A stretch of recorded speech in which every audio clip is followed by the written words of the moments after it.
The James Show Podcast. Donald Trump went to an NFL game last night, and going to an NFL game is kind of a big deal for you and me. It's an even bigger deal for a president. We haven't had a president be at a regular season NFL game since Jimmy Carter. I thought this was America. All right, I didn't know that would bother me so much, but I wasn't watching the game yesterday because it was the sorry Redskins, and I don't care about them at all. So I went back and I gathered a few clips for you.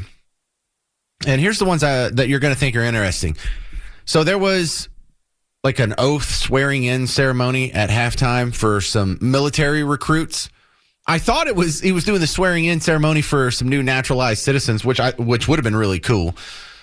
But this was being passed around. In fact, I think this was the first soundbite I saw from it because a bunch of the lefty accounts I follow on social media were passing this around. Look at how much this guy's getting booed. Look at him. Everybody hates him. Orange man bad. All right, I'll let you hear it yourself here, but this is, there's quite a few boos.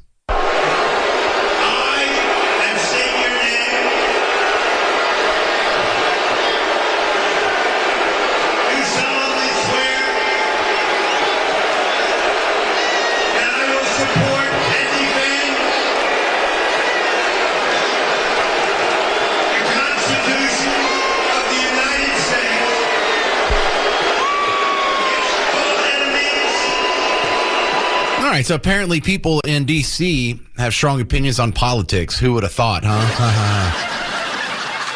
But listen, if you're getting booed by the crowd in D.C., you're probably on the right side. Have you seen the Hunger Games? Have you seen? I know it's not like a documentary or anything, but the same kind of system sort of applies. There is this far-off, distant capital where the people who dwell in the capital and run everything and receive all the tax revenue and decides who gets what, and they have power over everything, from the laws to the spending to the programs. They live a life of luxury and ease that is unknown to the regular citizen out in flyover country, which is you and me. Do these people not realize that you're the capital? You're the ones, you're the elite, you're the effeminate elite that are in charge. They're making fun of you. You're not the good guys. People who live high off the hog in the Capitol. In the George Orwell book, Animal Farm, you're the pigs. In the George Orwell book, 1984, you're the inner party. Which those aren't scary books. If, like, you and I think Animal Farm's a scary book. Like, oh, this is a cautionary tale on how things could really go wrong if we institute the wrong system of governance. It's not a scary story if you're one of the pigs. So you had some of that. Let me play a couple other sound bites. This was Trump talking to some of the two guys in the broadcast booth during the game. Respects to combat, war, etc., and you kind of take some of the same strategies. We'd love to hear your thoughts about where we are as a nation, how we're doing. Well, we're doing great, and recruitment is doing phenomenally. People have spirit. Our stock market hit an all-time high. Prices are coming down. We inherited a mess. Prices are coming way down. And I'll tell you, our country has over $17 trillion being invested in it, which is a record. So we're doing great.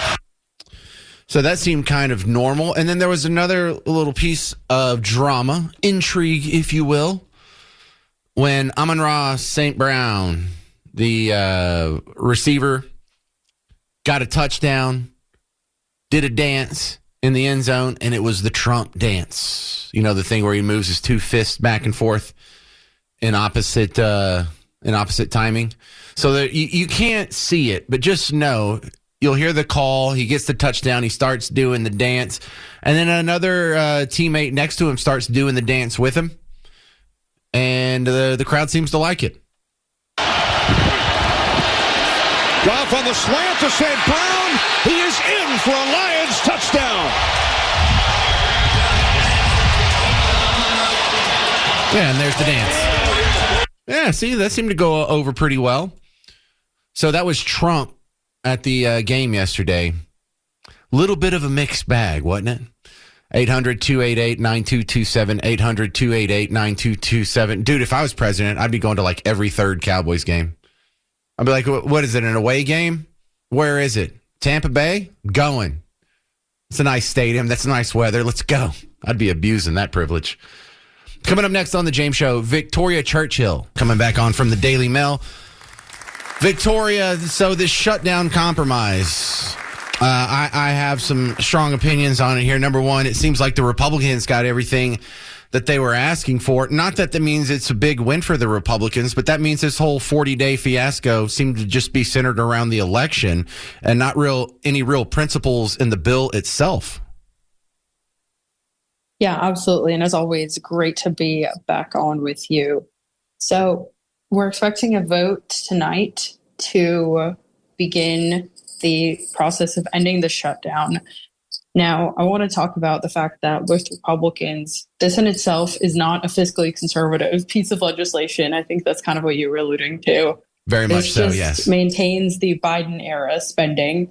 And one thing that Republicans are having to swallow as a pill, I guess a poison pill from the Democrats, is that any reductions in force that happened during the shutdown, so any federal workers that lost their jobs will be considered reinstated. So, talking about DOGE cuts and things like that, any of those that have happened since the 1st of October or within the last 40 days, that also is basically going to be null and void. It's interesting that you have 8 Democrats that are caving on this, and notably just about none of them are up in 2026 in competitive races. So that's also something to look at. And also, Chuck Schumer, I think, is facing pressure from the far left of his party because he can't even claim a win for this deal because he himself is voting against it while some other members of his caucus are voting for it. Well, Victoria Churchill, they don't seem to be in that big of a hurry to get this thing through. On one hand, it's the most important emergency thing we have going on in D.C. right now. On the other hand, it's like, yeah, we'll do the 3 votes tomorrow. And then after all the votes come, then Mike Johnson will call in the House and it'll give them 36 hours to assemble instead of just calling them right now. Hey, you got 36 hours to be here. Looks like this bill's about to pass. It's almost like they're dragging their feet. Is that what you see? I think they definitely are dragging their feet. I mean, again, this has been going on for 40 days and just about nothing has changed. So, there's also the fact that, of course, when the House comes back into session, when Johnson calls them back, he's going to have to swear in Adelita Grijalva of Arizona. So that will most likely prompt a vote on the Epstein files. Also looking at some other things that representatives have been looking at. Representative Anna Paulina Luna of Florida has said that she has spoken to Johnson and that there will be a vote teed up to ban insider trading. So there's definitely lots of agenda items that I think a lot of people are interested in that, I'd say the rank and file members in D.C. don't really want to see any movement on. I hadn't heard of that Anna Paulina Luna situation. They're going to outlaw insider trading. It's already illegal, Victoria. What are they going to do? Make it illegaler? I think it's plain to see that it definitely does go on. And, the other thing is I don't think that they will actually ban it. I think she's just going to get a vote on this because she's kind of been yelling it from the rooftops for quite a while. All right. Well, whatever helps her be happy. This is Victoria Churchill from the Daily Mail. Down here in Texas, we're going to have what seems to be a microcosm of what a lot of Republican parties at the state level are facing. Our incumbent Governor Greg Abbott just announced yesterday that he's going to run for a 4th term. And this is so frustrating because, he is one of the least conservative Republicans in Texas. And he keeps getting reelected. And the only way to get him out is the primary. And you know how hard it is to get people mobilized and energized into the polls for an off-year primary election. And, I see other states having to go through this, other jurisdictions, other congressional districts having to just be stuck with the rhino that they got. I think a good example would be Mitch McConnell in Kentucky. No one's in love with Mitch McConnell in Kentucky, but once he gets through the primaries, it's a done deal. So that's one of the things we're facing here. How tired are you of seeing this situation? Well, I think you just look at the sheer number of people that vote, right? Even in New York City, it was the largest number of people that had ever voted in a New York City mayoral election last week for the Mamdani Cuomo election. It was over 2 million voters, but the population of New York City is just about 8 million. And so even in the most contentious election that everybody, I think, just about across the entire world had heard of this election, the voter turnout based on the population was about a fourth. And I think that just really underscores how tired people are of politics, even those people that are passionate about politics. I think a lot of them don't vote. And, this is even some of the analysis that we saw coming out of the Trump camp is that Republicans need to mobilize what they call the low propensity voters that Trump was able to tap into. But it looks like particularly last week, a lot of Republicans weren't able to tap into. And so the voters that decide the elections are the ones that show up to the polls. And if people think that their vote maybe it doesn't matter or doesn't actually have an impact on what goes on around them, they won't show up. And I think, when you talk about the voter motivation, I think it's really missing in a lot of cases. That's such a graceful term, the low propensity voters, not the unreliable voters or the lazy voters or the people who forget to vote or are too apathetic to even know what the hell's going on. The low propensity voter. Good work there. Yeah, it's definitely a term that we use quite often, and particularly those that, follow election analysis and things like that. But, I think also in terms of candidates, and again, I think Trump is the perfect example of this, right, is that you can really capitalize upon whether it's policy or personality. Of course, that's kind of the debate of what it really was with Trump. But, that's one thing that I think even the left gives Trump a lot of credit for, is that they were able to bring voters out of the woodwork that had rarely, in some cases never voted before, but they just were really fired up about Trump. And that's why he was able to win. And that's why he was able to win with the numbers and the margins that he was able to win with, is because he was able to motivate people to get off their couch, get off their butts, and go cast a ballot for him. Well, and I thought that was something special he did, because he managed to motivate people sort of in an affirmative direction, whereas most of the motivation you see of people try to get others to the polls is scaring the crap out of them. Either Nazis, a sexist, racist, bigot, homophobe. They're going to take away your food. They're going to take away your health care. There's going to be starving children.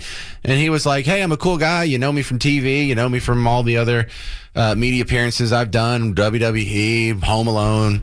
This is what I want to do, make America great again. And that got people motivated. And it was very positive, and something that I haven't seen repeated a lot in the American electoral process in our lifetime. No, I don't think it was. And, I think actually a little bit contrary to what you're talking about, but I actually think that some of the biggest motivators were actually some of the negative ads. I mean, I'm thinking back to 2020, they did the ad with when all the defund the police stuff was going on the left, they did the ad where somebody calls the police and the phone just keeps on ringing. I mean, that's an ad that I think I'll have emblazoned in the back of my memory for probably the rest of my life, because that's just one that really hit home. And of course, last year, I guess this was their way of the positive spin on it, but the Kamala Harris, they, them, not you on the transgender stuff. I don't know how much play that got in Texas, but in Northern Virginia, where I live, that definitely got a lot of play. So I think he definitely did tap into the fear mongering a bit, but at the end of the day, it was effective. And I think that's a big part of the reason why he's in the White House now. All right. That's Victoria Churchill. You can catch her stuff at the Daily Mail. I appreciate your help and your time on the show today, Victoria. Thank you so much. Always good to chat with you, James. Coming up next, we're playing Dead or Alive. On today's episode of Dead or Alive, we're playing for a $50 gift card to Eatzi's. More after the intro, Mr. Jovi.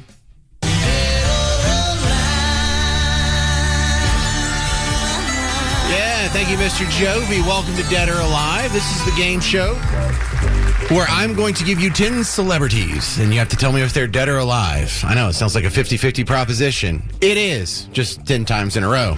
So do the math on that one. Today, $50 gift card to Eatzi's Market and Bakery. You can discover Eatzi's, a European-style market and bakery offering chef-crafted meals, daily specials, fresh bread, pastries, and more. And they also make this chocolate chip cookie cake where I think they stack the cookies with layers of stuff between them. And it actually defeated me. I got a piece that I thought I could eat and I couldn't finish it, and that's saying a lot. because I am an absolute pig. Don't bother calling in. Phone lines are full. What is this, all men? When does that happen on this show? All right, well, sausage party on Dead or Alive. This is Jeff in Fort Worth. You ready? I'm ready. All right, your clue here. Today's category, Jeff in Fort Worth, is Rock and Roll Hall of Fame. They just had their induction ceremony over the weekend, and everyone on this list was on the list for this weekend. You ready? I'm ready. All right, number one, Chubby Checker, dead or alive? He's dead. Sir. Nope, he's alive. 84 years old. Oh, I know. Really? Yeah, you didn't even make it first one. Good work, Jeff. Try again Thanks. some other time. Jerry in Dallas, you're on Dead or Alive. You ready? Yes, I'm ready. All right, number two, Jack White, lead singer of the White Stripes, dead or alive? Alive. Warren Zevon, dead or alive? Dead. Joe Cocker, dead or alive? Dead. Chris Cornell, lead singer of Soundgarden, dead or alive? Alive. No, he committed suicide a few years ago. Yeah, sorry, Jerry. You did well, sir. Okay. Next up, Christian and McKinney. Hey, Christian, you ready for Dead or Alive? I am. All right, we're at the halfway point here. Cyndi Lauper, dead or alive? Alive. Yeah, she actually performed at the ceremony this weekend. Paul Rodger from Bad Company, dead or alive? Dead. No, 75 years old, sir. Sorry about that. Appreciate you playing, Christian. We're moving on to Doug in Ennis. Hey, Doug, how's it going down in Ennis? Doing okay. All right, well, we've got 3 people left on today's Dead or Alive for the $50 gift card to Eatsy's. You ready? Let's go. Her real name is Cheryl James. Her stage name is Salt. Her band, Salt and Peppa, they just got inducted into the Hall of Fame this weekend. Is Salt dead or alive? Alive. 59 years old. Carol Kay played bass and sometimes guitar with the Wrecking Crew. Is she dead or alive? Dead. Nope. 90 years old. I can see why you would say that, but she is still with us, Doug. Thank you for playing, sir.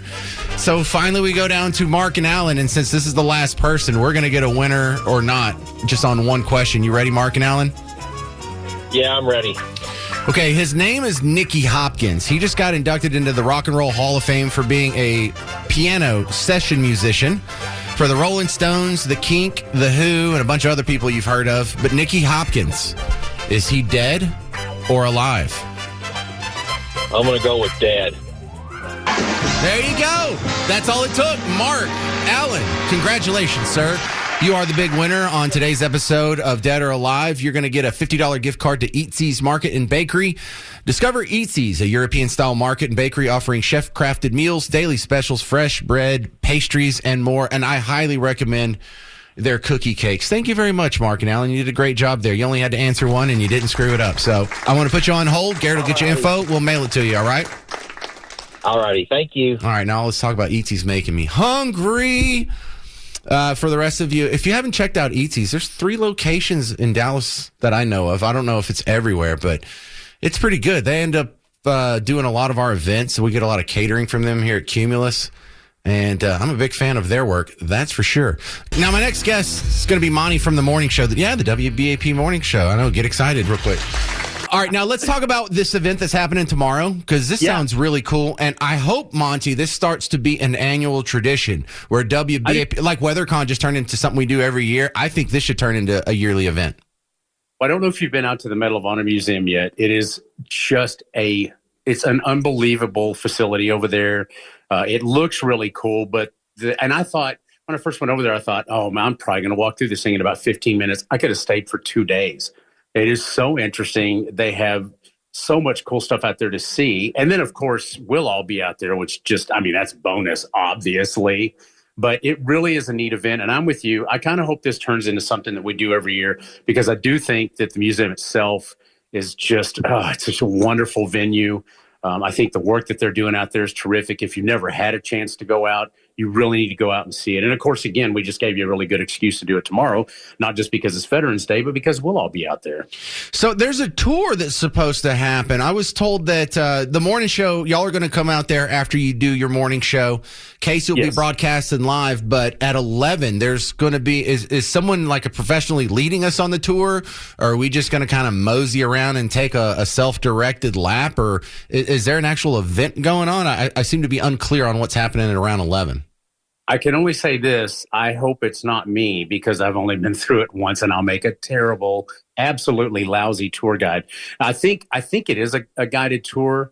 If it's not, I've actually been through it twice now. So if it's not, then I'll definitely walk you guys through. But yeah, that's going to be a cool thing. Have you been out there yet or no? I have not. No. I've been wanting to go. I remember seeing the thing being built, and that we have this giant building on stilts. What's that going to be? Medal of Honor Museum. I was like, oh my goodness. And every exhibit in there probably has an amazing story behind it. So, oh, they do. And they've got like interactive. So like you can walk into some of these rooms and like almost talk to one of these Medal of Honor winners, and they tell you their story and they tell you what they went through. Everything in there is just, I mean, and to do it on Veterans Day, you couldn't ask for, a more appropriate day to do it on. But yeah, it is so neat. And you really, if you didn't already have a great appreciation for what so many men and women, in the armed forces have done for this country, you definitely will after you walk through that museum.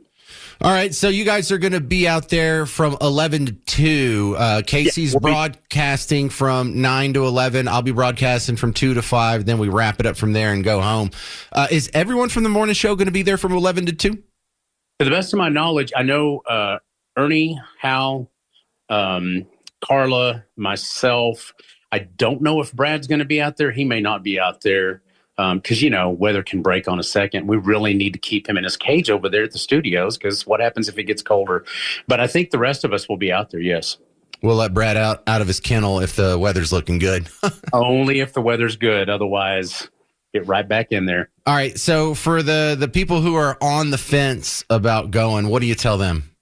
I tell them that you will never experience anything like the museum. And it's not just the fact, like I said, it's not just that it's a really cool venue. It's not that it's, a well-designed venue. The architecture obviously is beautiful out there.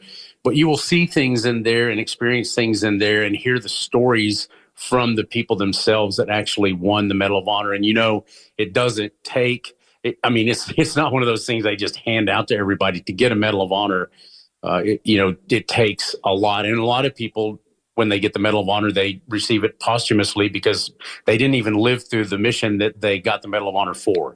And so you will be forever changed, I think, if you go out there and really experience it and take the time to go through and really look at all of the exhibits. It'll be something that'll change your life. And look, the morning show is going to be out there. Casey Bartholomew is going to be out there. I'll be out there. You should come anyway. See what I did there? All right. So, Monty, I appreciate your time on the James Show, and I look forward to hanging out with you tomorrow at the Medal of Honor Museum. Absolutely. I'll see you tomorrow. All right. What I hope becomes an annual event, the Veterans Day Spectacular from WBAP. In fact, I don't think there has been an event I've been at, because I've been here for a couple of years now, where we had the live broadcast, both me and Casey doing a live broadcast. This is a first for us. So it's going to be a big day tomorrow. If you don't have to work, or if you can sneak out of work, or just give us maybe your lunch break, come on out, say hi. I always love meeting you. You can come see us, judge us based on our appearance, maybe take a selfie and judge our appearance accordingly. All right. That's going to just about do it for the James Show. But coming up, we have Sting. Sting's going to be at the Pavilion at Toyota Music Factory on May 10th for his Sting 3.0 tour. You can get information at livenation.com and listen to the WBAP Morning Show all week this week to find out how you can win tickets. They have a few pairs that they're going to be giving away on our morning show from now through Friday. And if you have any questions about the special on Veterans Day at the Medal of Honor Museum in Arlington tomorrow, more of your answers can be found if you go to WBAP.com, or we had a bunch of stuff on the WBAP Facebook page as well. Thank you very much for hanging out today. That's going to do it for the James Show. Stick around. Coming up next, the great one, Mark Levin. I'm James Parker. It's News Talk 820 and 93.3 FM WBAP. The James Show Podcast.